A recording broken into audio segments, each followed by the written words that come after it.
Hello, and welcome to episode number 190 of the Board Game Barrage podcast, a podcast about board games, the latest hotness, and how to have fun with your friends, even when you're losing.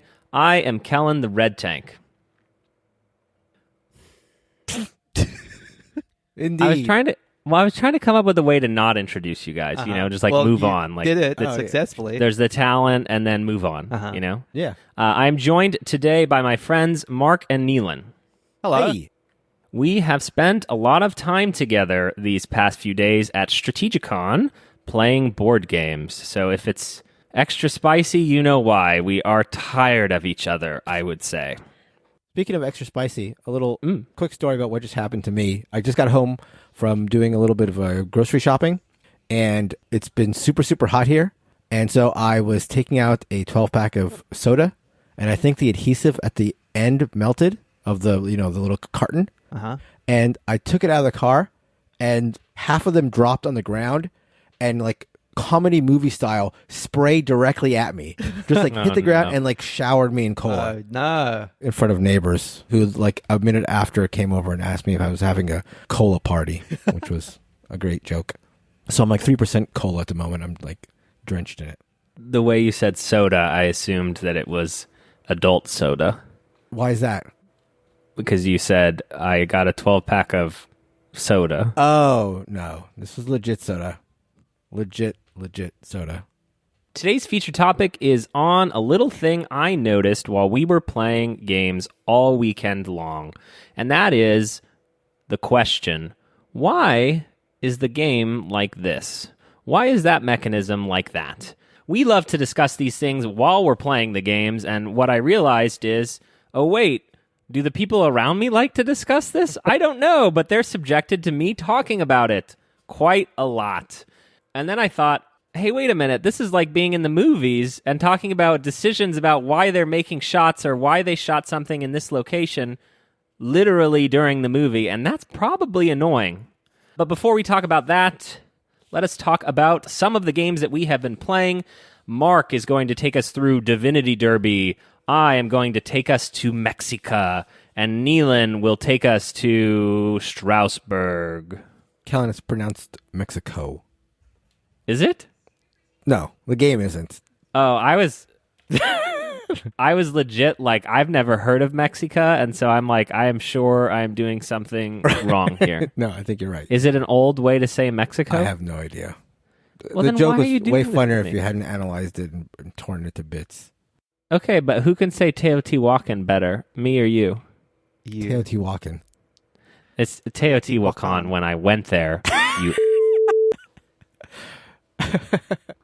Mark, tell us about Divinity Derby. Yeah, we got a chance to play Divinity Derby with Daniel. He of Instagram fame. He runs the game table. And also another listener, Richard, who was a lot of fun to play with. Anyway, Divinity Derby is a betting/race game that has a couple of unique aspects to it. The way it works is you're going to be playing 3 races, and at the beginning of every race, you're going to bet on 2 mythological creatures. The only information you have when it comes to which creatures you're going to bet on are an array of cards that are propped up to your left and to your right. And so these cards, sort of in the same way as Cursed Court, if you're familiar with that BGB favorite, you're sharing information with both your neighbors. Your neighbor to your right, you've got some information with, and your neighbor to your left, you got some information with. And conversely, they have information with their neighbors that you are not privy to.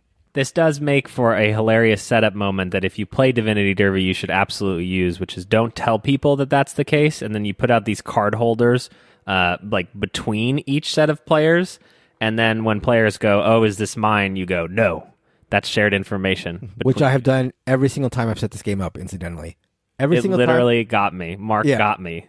I've done this every single time, knowing that people are going to just snatch the ones that, I place these card holders between 2 players, and then right before we start, every single time, somebody will snatch their card holder and pull it towards them and say, oh, is this mine? And I say, no, it's not. Wait till I teach you the rules.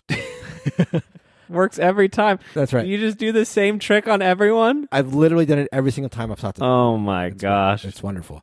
So prior to this initial betting phase, the only information you have are the cards you can see to your left and right, again, which are shared with your neighbors. So you'll go around the table making bets, and the bets are a hand of cards you have that can say like You can bet on a mythological gods winning the race, so first place, or you can bet them finishing first, second, or third, which is worth less victory points. So the tighter the window, so finishing first place would reward more points than finishing first, second, or third. And there's also cards that will allow you to bet on a god finishing last place or being disqualified. More on being disqualified later. So you'll make these two bets. You're looking at the cards so you know which gods you can influence, and you're also watching the other players and seeing which gods they're betting on. So, I see Kellen and Nealon bet on the Griffin, and I'm wondering, well, I can see some of Nealon's cards, but there are only two Griffin cards there. Why are they both betting on the Griffin? So I'm assuming that the cards that Kellen and Nealon are sharing have Griffin cards, and what does that mean? Do I want to jump on the Griffin bet now? And the problem with that is that Nealon could be betting that the Griffin is going to place first, and then I come in with a bet that the Griffin is going to place last, and then we become mortal enemies sharing a hand of cards. Exactly. That's part of where the interesting decisions come out of, are these cards that you're sharing with your neighbors, and if you're working at the same purpose, it's great, but if you're working at cross purposes, it's terrible, and you don't really know what's happening until you see your neighbor start playing these cards. Anyway, you make the two bets, and now you start playing the game. And the way it works is you play one card from one array, so either to your left or right, and then the other card must be from the other array. And each card depicts one of the creatures, and it depicts a higher number on top and a lower number on bottom. The first card you select from one of the trays, you must use the higher number to move the creature presumably further, and then the second card you use from the other array, you're going to use lower number, moving the creature a smaller distance. So, again, I see them betting on the Griffin. I'm assuming that they're betting the Griffin to do well. I'm going to, on my second card play, I'm going to select the Griffin I can see and have the Griffin just move one space, therefore burning it from Nealon, who wanted to use it to move 4 spaces, for example. And you'll keep doing that until one of the racers has crossed a point about 75% of the way through the race, at which point you'll make one more bet. So now you have a lot of information on the board, and you have the opportunity to make one more bet. And then you will continue on until all the cards have been played, and then the racers will be lined up in their finishing order, 1st through 6th. And now here's where the interesting twist is, that is sort of like the big hook of the game, is at that point you will have a deck. This deck will be made up of the cheaters. The cheaters are cards that have been thrown into this pile because many of the cards will have this modifier, and you can use it to boost the speed of a creature, but if you do that, they're considered to be cheating, and they're thrown into this pile. So, for example, I might be trying to push the dragon into first place, and I have a card that says, the dragon can move 2, but if you want him to cheat, he'll move 5. And so I use that, and he moves 5, and that helps him in the race, but then I have to put that card, instead of into a discard pile, into the cheating pile. And then you shuffle up a cheating pile, and you draw 2 cards, and whoever is depicted on those 2 cards is disqualified. Now, there are 4 protection cards, they're called, where nobody is caught and none of the cheaters are caught. So theoretically, you could draw those cards out and nobody could be caught, and the final finishing order could stay. But more often than not, especially if you've had a lot of people cheating, somebody will be disqualified, and then that will affect the final standing. You might want the dragon to finish first place, and suddenly he's disqualified, and whoever's in second place, say Mothman. And another fun part of this game is assigning weird names to all the creatures. We have Mothman and Faceman. Faceman is my favorite, so they all have very funny. Yeah, but it is real cultures and their pantheon of gods. That is happening, like Egyptian, right? Yeah, each of the creatures comes from a different ancient mythology. Right. Because we were hoping for the Judeo-Christian expansion. Right. And so that's how the game goes. You will, at that point, turn over your 3 bets, and anything that you've been successful in, you'll hold on to. You do that 3 times, and the person with the most points from bets wins the game. It's as simple as that. It's a very simple game to teach. It's a quick game to play. I've played it a number of times now. What do you guys think of Divinity Derby? I thought it was great. It's very, very silly, but just has just enough to think about in any given moment to feel compelling. I think one of the things you mentioned, Mark, the idea that your evaluation of the card you're going to be playing is going to be changing over the course of the round, right? Because if I'm suddenly pushing the dragon a lot, and there's still some dragon cards left in the array between us, and you're realizing, maybe I don't want the dragon to get that far, you start to think, okay, instead of playing a card that's going to boost mine, I'm just going to cut the dragon off at the knees and make it go 0 or some smaller distance rather than the higher value on its card. So there is some fun back and forth play, especially as Kellen mentioned, when you realize you are opposed in goals to your neighbor. So there are periods of tempo where it's like, okay, we're going to be pushing Mothman together, right? And then you realize that they're also cutting off one of your other characters at the knees, and then that tension sort of mounts on a different axis. I thought that was really fun. Like, the card reveal at the end of who's going to get disqualified is great. I love a last minute sudden reversal of fortune reveal. Yeah, you do love it when it helps you win the yeah, game. exactly. At the end. When suddenly my creature goes from second to first, or like, you know, in the best case scenario, when I'm banking on a specific creature to get disqualified, and it does by some miracle, it's fantastic. It's great.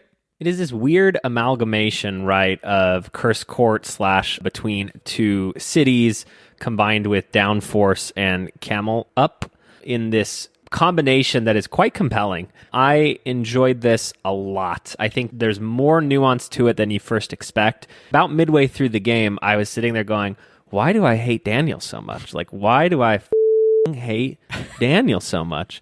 And it's because of the turn order always goes in clockwise direction. You have basically a stronger hand and a weaker hand. You have more control because you'll always play. So I was Neelan's strong man. So he looked at me and said, wow, Kellen is strong, because that was his weaker hand. And I looked at Daniel and said, you, Daniel. I never got to play out of that. And so as you're even evaluating the information, you know, your information on your strong side, where you're buff man, is more important than the information you have on your weaker side, because you'll always be playing cards after that player. The reveal at the cheating is hilarious, you know, because when you realize that you have your unicorn that you want to not be disqualified, you start making everyone that you don't care about cheat. It's like, well, I don't care if Mothman cheats. Like, it seems like Mark might care if Mothman cheats, but I don't care if Mothman cheats. I am super intrigued. This is kind of, some people consider in some ways a re-implementation of another game called Haben Gut that is a stock market version of this that's probably a lot less silly, but I own Haben Gut, and I am not super excited now to open it and play it and have to have that head-to-head comparison, because I imported a copy of that one because I've heard such great things. Divinity Derby is really cool. It's interesting that you mentioned Haben Gut, because I played Divinity Derby a couple times, and then I played Haben Gut for the first time, and thought to myself, like, immediately, as you mentioned, like, this feels a lot like Haben Gut. This feels a lot like Divinity Derby. And it turns out that it's the same designer. Okay. Carlo Rossi, he's designed both games. I think Haben Gut is a much more economic / sort of like controlled version of the game. But if you like Haben Gut, but you want a sort of wilder version that you can maybe break out for people who don't want to do a stock market game, which Haben Gut is, then I think Divinity Derby is excellent for that. And also, one last thing, I'm just going to encourage anybody who ends up playing Divinity Derby to do like we did when you do the reveals of the cheaters at the end of every round. Do it in a flourish. Don't just flip the cards over like Neelan did once in error before he knew what was going on. At the end, he saw the error of his ways and he did the big flourish too. But that reveal of the two cheating creatures is like such a fun part. So do it with a bang. Anyhow, that is Divinity Derby by Carlo Rossi. I had the great pleasure of playing Mexica for the first time with Daniel the night before, when these two had not made it to Strategicon. Mexica is the third game in the quote-unquote Mask trilogy that combines Tikal, Java, and Mexica, and, you know, the fourth, Black Sheep Torres. And I believe Java has been redone as Cuzco. This has always just felt like a huge... what is the word for a thing that you have hole? Not hole in your a hole? The word I was looking for was hole. A 4-letter word, hole. You saying the word I was looking for was hole, Mark?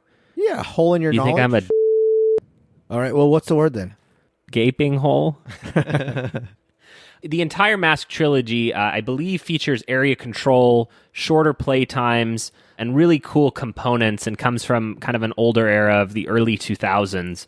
I own Mexica, but had never played it, and it also had a sub 2-hour playtime, so I was very excited to try Mexica. In Mexica, you are all on a board, and you have a player piece, and you are dividing the island with waterways, and then you are doing area control, or area majority, I suppose, within those territories that you are splitting off with with rivers. So the game runs on an action point system, which I believe is also in Tikal. You have 6 action points to spend each turn, and moving your guy around the board costs 1 action point to move 1 space. You can build bridges, you can move on to those bridges, and you can build buildings. And the buildings go from 1 to 4, and it costs 4 points to put a 4-point building down. It costs 1 point to put a 1-point building down. So essentially the tug and the pull of the game is figuring out when you want to be dividing territory, because you get a bonus points for being the one to completely enclose an area to become a region, or do you want to be the one that's following behind the people who are doing that and placing your buildings in there? Because it is a little bit of a race. There is 2 phases to the game. Once you run out of your first set of buildings, you bring out another set of regions to subdivide, and then you continue until the end, and the game ends once a player has placed all of their buildings. This was tight. This was painful. I loved it. It was also very open-ended. You had a lot of choice in what you could do that you wanted to do. It has some really funny, thematically, it like almost works, but then for 1 action point, you can teleport from any bridge to any other bridge on the board, and suddenly you're like, wait a minute, when did we discover teleportation? How does this factor in? Once all the bridges have been built, when you build a bridge, you just steal it from somewhere else on the board, which is even more hilarious because a player can get sort of trapped in an area and then have to bring another bridge there. There is a ton of ways to have really direct interaction. A player could build a bridge and then you settle that area, and you actually have to put the scoring tile in a place within the region, and you just put it right in front of the bridge that they had just built, so they can't even come in from the bridge that they made. So tons of that back and forth, very short playtime, absolutely amazing production. Beautiful. I have this in my closet. It's been sitting in my closet for over a year. I have not played Mexica. What do you guys want to know? Mark, you have played Mexica, right? I have played Mexico, yeah. I really, really liked it. In learning the rules, I remember this was some time ago, and like you said, it's an action point system, and I remember learning it was an action point system, and then you have sort of a menu of actions you can take from, and this action is 1 point, as you mentioned, and some actions are more points. In learning it, I thought that it would be clunky in that whole thing, where like, okay, I have 6 points, but I think in practice, I really enjoyed it. I thought it really worked out really well. I played with 2 people who are not big fans of area control, and they didn't like it as much, but it didn't actually damper at all my opinion of it. I really, really had a good time. I think I lost the game, and usually that's the number one thing that it makes me like a game. And so even though I lost the game to folks who don't like this type of game and said that they just didn't enjoy it, I remember just really having a positive experience from it. Really, really liked it. Yeah, I've never actually known too much about what the Mask trilogy is all about. But I do know that every time I've seen Cuzco, which is, a re-implementation of one of the games in the trilogy, it's just very appealing. Like that production quality, slightly more modernized. I love the look of like 3D terrain. It's just a gorgeous looking sort of production. And then based on your description, it sounds way up my alley, Kellen. So this feels like one I have to play. Yeah, we had a funny end game where the unenclosed region becomes a region for final scoring, like anything left. And there's also limited waterways that you can build. So I spent an entire turn plus a few bonus actions that I had banked to just build rivers that no one needed right next to other rivers to literally build the largest unenclosed area because it became impossible for them. And I had previously put a level 4 building in there to establish the tempo. So you can literally start building your area majority before you even enclose an area. And so I ended up rushing the end game and barely squeaking out a win by doing something that at first blush seemed like not a good idea or not something that the game would reward. And so that sort of emergent part of it was really fun as well. I would say that we must play this very soon, given the length of play and how good it is and how up our alley it is. That is Mexica, the 3rd game in the Mask trilogy, and that is a Kramer and Kiesling game. Neelan, talk to us about Strasbourg. So Strasbourg is a game by Stefan Feld. In a lot of ways, it is a very unfeld-like game. Mr. Feld is known for a lot of his very point-salady Euros, which means typically that you're acquiring points from a lot of directions and everyone ends up in a cluster of a lot of points. That is definitively not the case in Strasbourg. Like my favorite Feld game in the Year of the Dragon, this is an incredibly harsh game where mistakes early can be punished, and the point differential in the end was somewhere between someone having 3 points and the winner having 50-odd points. So it's a wildly punishing game. The basic premise of the game is it is a game of auctions. So you have a map of the city where you have this collection of multicolored buildings represented by different guilds. And then you have what is called the council, where all the guilds are represented. And then there's also the royalty and the church. Now, at the start of the game, you have 5 columns laid out, which represent all of the auctions that will happen over the course of the entire game. And the game is just playing in each of those auctions. So there are about 8 auctions in each of these columns, so 40 auctions, all of which are laid out in order, and that's the entire game. The way that the auctions work is everyone starts the game with a deck of 24 cards. These cards have values from 1 to 6, and at the beginning of each of the 5 rounds, you're just going to draw as many of those cards as you want to, so one at a time. So you would look at the top one, let's say I draw a 1. I know I don't want to go into the first round only having a card of value 1, so I draw another. Then I decide if I want to stop there or keep going. Once I'm happy with how many cards I've drawn, I'm going to allocate those cards into piles. What's crucial about this is every pile represents a auction that you're going to be bidding on, and the value of that pile represents the amount you're going to be bidding. So when that auction rolls around, in turn order, you decide, okay, I'm passing on this auction, or I'm going to reveal one of those piles. And whoever bids the highest gets the most benefit from that auction. Some of these auctions only have a single winner, and so on. Those benefits tend to be getting goods, getting a position on the council, or placing one of the buildings into the city, and this just repeats. But there are also auctions that are specifically only allow you to sell those goods. So only the winner of that auction will actually be able to sell their goods. There are also auctions to get onto the royalty and church positions, which give extra bonuses, which can be placed throughout the city. But crucially, any bids that you don't use at the end of your round are lost. You have to go into a round knowing how many auctions you want to come in on and how you're going to commit to them. And that can be really punishing, because let's say I put down, a relatively high bid, knowing that I desperately want to win auction number 4 in this round.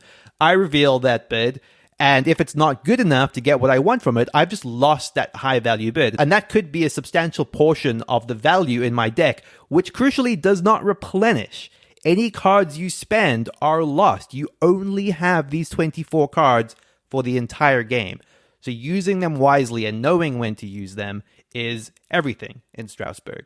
Ultimately, what you're doing is satisfying a bunch of different objectives that will get you points in various ways, whether that is through having people on the council, which scores you every round, having people on the guild buildings, or in one of several objective cards that you dropped at the beginning of the game, which is one of the other fun twists here. You have to commit to specific objectives right at the start of the game, and if you're not able to complete them, you're going to get negative points for them. So you kind of set yourself up with very specific goals, and they're quite divergent in what those goals can be at the start to figure out what you should be targeting throughout the auctions in the game. What do you guys think of Strasbourg? I mean, it felt unlike any other Feld I've played. I think Feld has, for the criticism of all of his games being point salady, and I think there is some fairness in that criticism. His games do sort of run also a gamut. There are games that are, as opposed to just point salad or resource conversion. He's got Oracle of Delphi, which is, you have a lot of things that you're doing, a lot of things you're trying to accomplish, but in the end, it's a race game.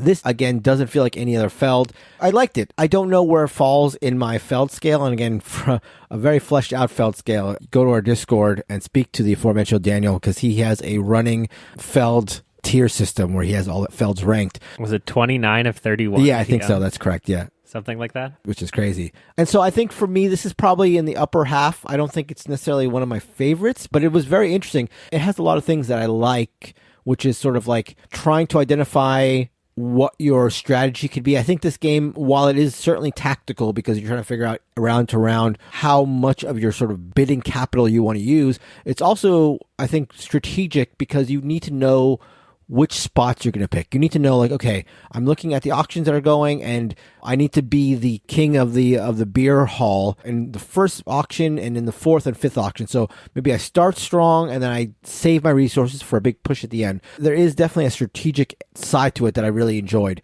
but it also felt a little not random. Random is not the right word, but you're sort of a little bit at the whim of the turn order, which is something you need to take into account for. That's certainly a part of the game. But as Neelan sort of mentions, like, it can feel quite punishing when a big bid that you're banking on goes awry. So Strasbourg for me is pretty clearly the Taj Mahal of Feld game design. And if you're not familiar with Taj Mahal, that is a Reiner Knizia game that has a really fun poker system that you are playing with a very forgettable area control, area placement thing.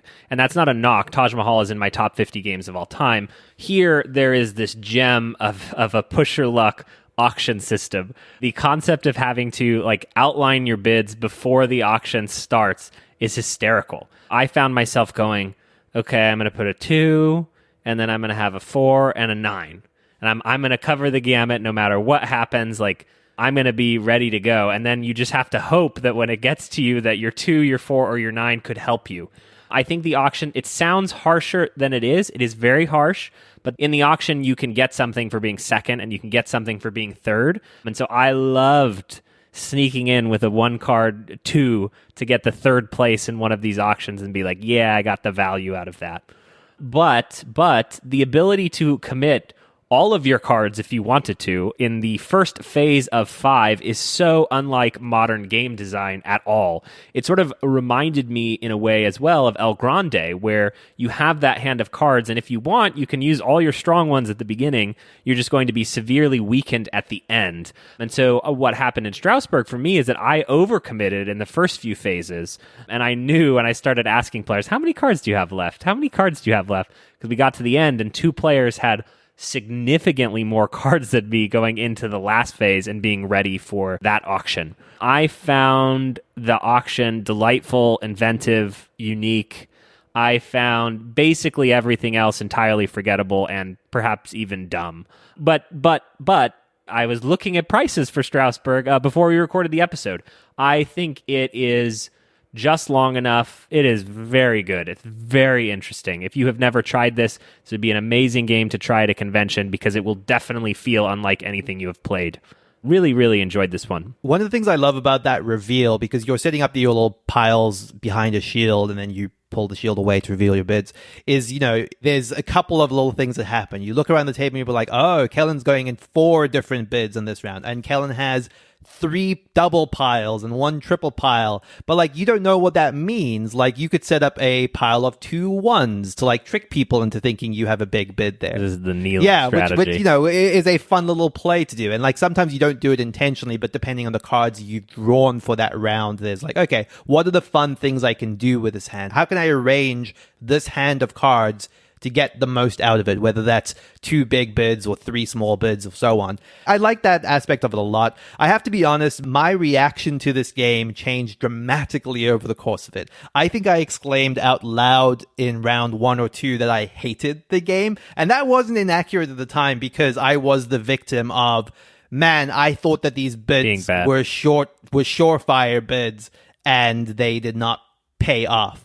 And that felt harsh. I think the thing that was interesting over the course of the game was figuring out how best to adapt to what was left as the auctions were getting more and more restrictive. It's oh, okay, at the beginning it feels very wide open. It's hard to know exactly where you're going to commit to things. But as the number of auctions reduces over the course of the game, there's a little bit more okay, I know I need to win this one. I know I need to try get in on this one. And I know I need to do this. There feels like a little bit more forward planning, which is actually the thing I like more about Taj Mahal. Taj Mahal kind of feels like you have your path to victory in mind from the beginning, and it felt a little bit more reasonable to parse how that was going to play out, but you get muddled by the head-to-heads you have in the moment with card play. I think both of those elements, both the forward planning and the head-to-head nature, it felt lesser in Strasbourg to me. So it just didn't compare favorably to what is also one of my favorite board games. Just one thing I thought that was interesting that Kellen brought up after we played it. He said that he can see why this game wouldn't be designed today because you can sort of blow your wad and spend all your bidding capital early on, and you can really just dig yourself a hole that is impossible to get out of if you play it poorly. That's sort of like a bumpers off thing that you wouldn't probably see in game design today. And in thinking about that comment, it's interesting that Queen Games has republished a bunch of Felds that went out of print, including Macau, including Bruges. And there's this line of Feld games that they're reprinting, and one of them that is not being reprinted is Strasbourg. Strasbourg is like one of the harder Felds to find, and yet it wasn't reprinted in this collection, this City Games collection. And I wonder if that's part of the reason why. It's just maybe like too punishing of a game for new players.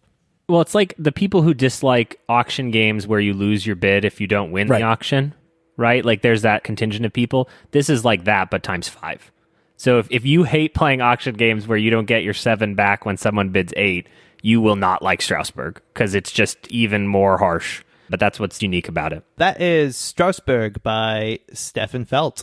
One thing we just wanted to call out in the mid-cap is if you are ever wondering about if we have covered a game before, you can go to boardgamebarrage.com/wiki and find a list of every game that we have ever covered on the show and which episode it is in. That is a tremendous resource that people frequently use on the Discord. So if you have a new game that you're interested in buying and you want to look it up, you can do that at boardgamebarrage.com/wiki. Or you can make your own pages. We've got pages for tournaments that are running on the Discord. We've got pages for ourselves and our favorite games and for different community members. So run wild at boardgamebarrage.com/wiki. Moving straight into today's featured topic, why is it like this? Or why is that there? And the meta discussion around when it's appropriate to have these discussions. I want to just frame this up like I did in the upfront. It struck me while I was playing games with new friends at Strategicon, I started saying things, like this is why the tiebreaker is like this. Or, the game rewards you early for doing that, without asking players if they wanted to have that type of discussion. And this reared its ugly head, if it's in fact ugly, while we were playing Strasbourg, the game we just talked about, where the auctions have a strong tiebreaker mechanism that favors the players who have to play first. And the reason that is because the turn order matters way, way too much. There has to be a balance to the turn order in Strasbourg, which has a huge impact on the game. And the way that that is apparently balanced is through the tiebreaker. Now, of course, the caveat here is we are not the game designer of Strasbourg. We are not Stefan Feld. Mark is not Stefan Feld. Nealon is not Stefan Feld. So when we have these discussions, we are just pontificating as to what could be the reason why that mechanism is there. But it got me thinking, and that thought was, does everyone talk like this? Is it just us? I think it's us more than most. And I think that is part of the reviewer brain a little bit. Like, you can't help but be thinking critically about a game while you're playing it. It's kind of the same thing when you get into any profession. If you work in film, you are thinking more critically about film as you watch it. Like, it's part and parcel of you're trying to formulate your opinions of a game and trying to figure out why things are the way they are in order to articulate to other people why they're like that, or even just to yourself in order to come up with some sort of internal metric about why something should work the way it does. I would have to think it's at least a little bit more frequent in reviewer or critic circles. I think that's true, and I think that of the 3 reviewers/critics that you're listening to now, you two are much more on top of this and adept at this than I am. I've mentioned this before on the show, but frequently we'll be playing a game or we'll just finish a game, and you guys will instantly go into analysis of mechanisms and why this is that way and why that is this way. Whereas I've either been either too immersed or I've been too focused on trying to win the game, probably the latter, that I don't really have that analytical side of my brain going as far as the designs and the mechanisms. So I've always appreciated that in the two of you. I think it's helpful to keep framing this up with examples. Risk, the classic area control, troops on a map game, defenders win ties. And I think that that's pretty thematic, right? It's their land, someone else has come to them, and they win ties. There are many games, and I think Kemet is a great example, that wants to reward attacking. And so they make it so that attackers win ties in Kemet.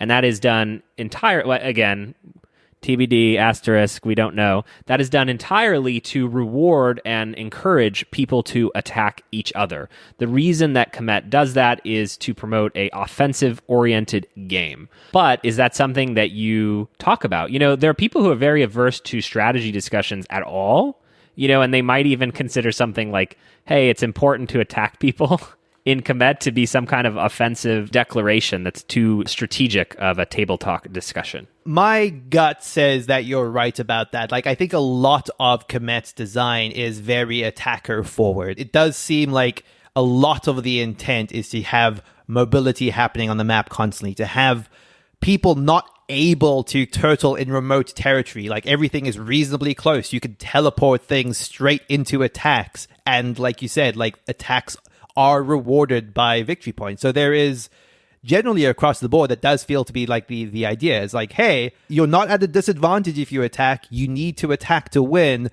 Therefore, please do it. Speaking of games where attacking is important, let's talk about Scythe. One of the things that I find fascinating in Scythe is the way that you select actions in the game. And so for those who aren't familiar, there are player boards. There are 7 of them in the base game that have a top action, and those actions are produce, trade, move, and bolster. And those are combined with the bottom action, which is upgrade, build, deploy, and enlist. And so there are 7 combinations of those boards, and each combination appears twice. But Kellen, that adds up to 8, you say, but there are only 7 faction boards. Well, there is one faction board in Scythe that was deemed too overpowered and was not included in the box. And that immediately sets off in my brain the why is that like this? Why is that how this is? So that is Exhibit A. Exhibit B is the Rusviet faction in Scythe. One of the key components of Scythe is you can never do the same action twice. So you must select one of these combinations and then move to a different one. Except Rusviet is allowed to do the same action multiple times in a row, which is a near game-breaking power, to the point that there has been facts done, and the Rusviet faction cannot use the industrial player board because there is a combination that is just too strong. And so what this does for me is it's a little insight into the design process. And again, I am not Jamie Stegmaier, so I don't know. But what it tells me is that the game of Scythe is built around an action efficiency puzzle that exists on those boards. You are handed your faction, you are handed that player mat, and the game is, what is my little puzzle, and how do I do that most efficiently on the board? Now, there is more going on in Scythe. Of course, there is the threat of combat, there is actual combat in Scythe. But the majority of the game is this puzzle.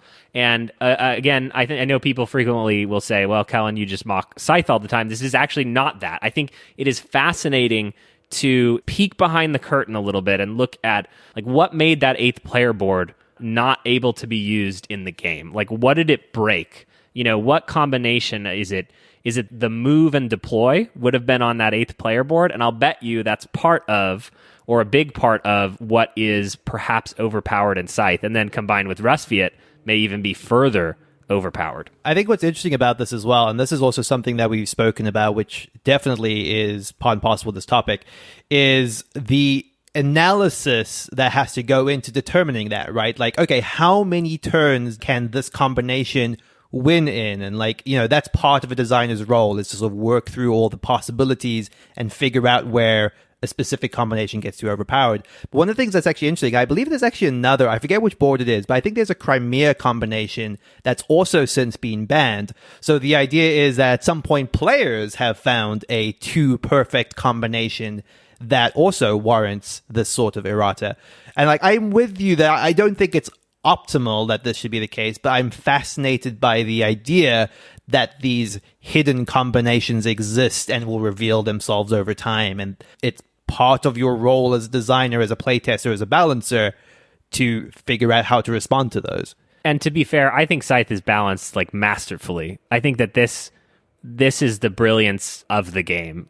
To have these independent 4 top row, 4 bottom row, to be able to mix them up that much, and they adjust the costs of things, right? There are micro adjustments on the board on each player mat to make it more or less valuable, because there are definitely combinations that just aren't as good, but it's easy to microbalance that with small cost adjustments or small benefit rewards. Which reminds me of, we had a recent opportunity to play on TTS a upcoming game called Circadians Chaos Order from Garfield Games, and there is a ability to research things in the game that improve your actions in the game. And when you look at that board, it's kind of clear that some things are more important to research than other things.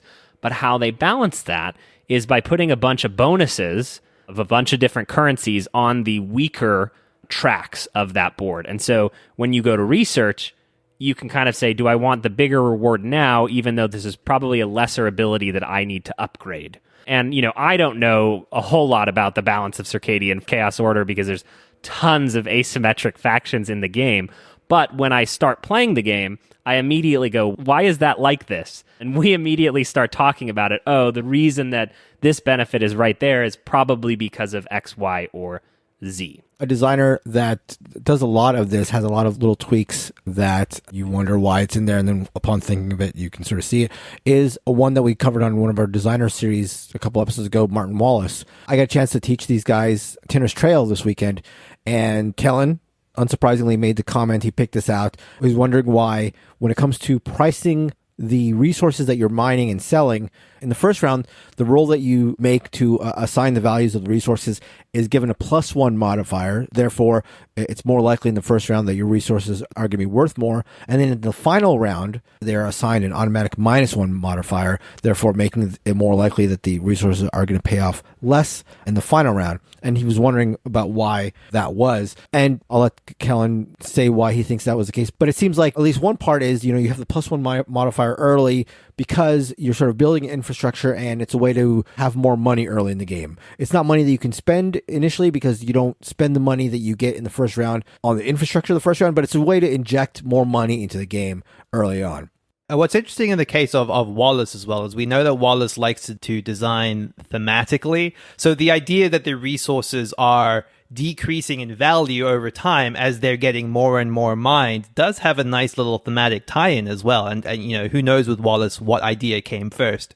Right, exactly. I feel like this, for me, felt really transparent. And again, from my perception, when we played Ankh recently, Eric Lang's newest game, where there is an event system that you don't get to control so much when the events happen. It's more just the course of the game. And one of the most unique actions in the game is the ability to use camels to literally create new regions on the map, a la Mexica. And that is such an overwhelmingly crazy game-changing power that you could not put that in the action selection system, because it would be way, way, way too game-changing to allow that to happen too often. So by burying it in an event system that sort of just happens over the course of every game, you control when it happens and you can control how often it happens. I also think Ankh uses a really, really straightforward action selection system where all you can do is move, summon, gain followers, or unlock Ankh powers. And the game could be too deterministic if it didn't matter which one you picked and when. There would be a build order or an action order, but what the game does is there's actually a moment where you don't want to pick a certain action because someone else will get a benefit for you doing that.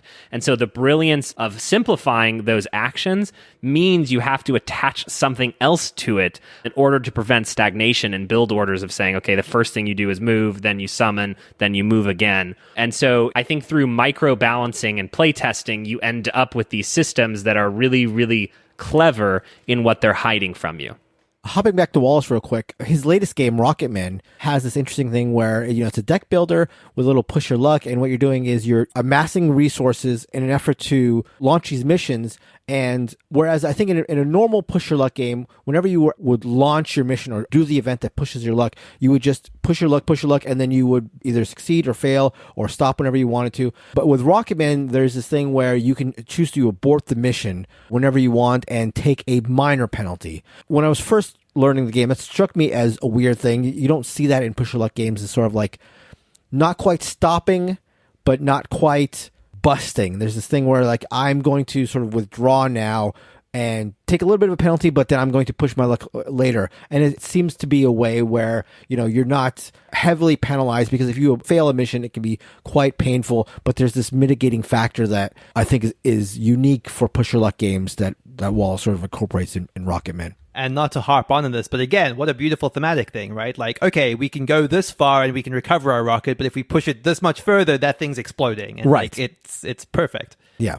And so, dear listeners, the question that I'm legitimately curious about is, are you asking yourself, why is that like this, while you are playing the game? And if not, would I annoy you if I did it in a game with you? I think most people don't do this, but I would agree. I think you in particular, but you and Nealon are more like analytical at the table than I think Eric. I was going to say it, but One of us. Yeah, you're right. That's you were going to say. Just one of us fits that description. But I mean, I always find it interesting. I always find it like a unique way to look at a game as it's unfolding, and maybe as soon as it's wrapped up. But I'm sure there are folks out there who do the same thing. Sure. Yeah, I'm sure. One of the things I also find interesting about this is like when you sort of slowly realize over the course of playing a game multiple times why a thing is the way it is. Like, it doesn't necessarily click on the first time, but then like the third time you play, it's like, oh, I get now why this is like this. Right. One of the examples for me was actually a game that Mark mentioned earlier, was the Oracle of Delphi, where the first couple of times you play that, there's this sense that, okay, it does feel like we're making cool choices, but everyone is winning within one turn of each other. And often players are winning on the same turn as each other. And then you start to thinking like, okay, this just comes down to tiebreakers very often. And that's one of the things that doesn't feel like it should be an intentional part of the design. Tiebreakers often feel like an afterthought. It's like, oh, whoever has the most money wins. But the way that the tiebreaker is constructed in Delphi is so meticulous and so rigorous, because what it is like a turn in Oracle of Delphi is effectively broken up into 3 actions, and you can turn 3 favor tokens into an action. So there's kind of this economy tier where 3 favor tokens become an action, 3 actions become a turn, and only once you play the game multiple times you start to realize the importance of that microstructure, because you look at someone else across the table and you think, okay, they're going to get to this on the same turn, but do they have an action to spare? And if they do have an action to spare, can I get the favor tokens to get 1 action ahead of them, or to get 1 favor token ahead of them? And that becomes the game past the second or third time, is evaluating that economy and how important it is as the game is closing. Like, almost shouldn't be called a tiebreaker. Exactly. I agree. It should almost be like built into the structure of the game. And I think that my closing comment here is, if you want to start thinking about why is that like this, an easy thing to do is start looking in the rulebook for exceptions and say, why is that exception exist? And it's usually because something is overpowered. It's like, in the first turn, you can't build. And it's like, oh, okay. That's because having a structure, having an engine going in the first turn might be too strong for the first player. Or you can only play 1 piece into each area. And so a lot of those game design decisions are made to limit the power of an action. And I find that is usually the place that I start when I am thinking about things like that.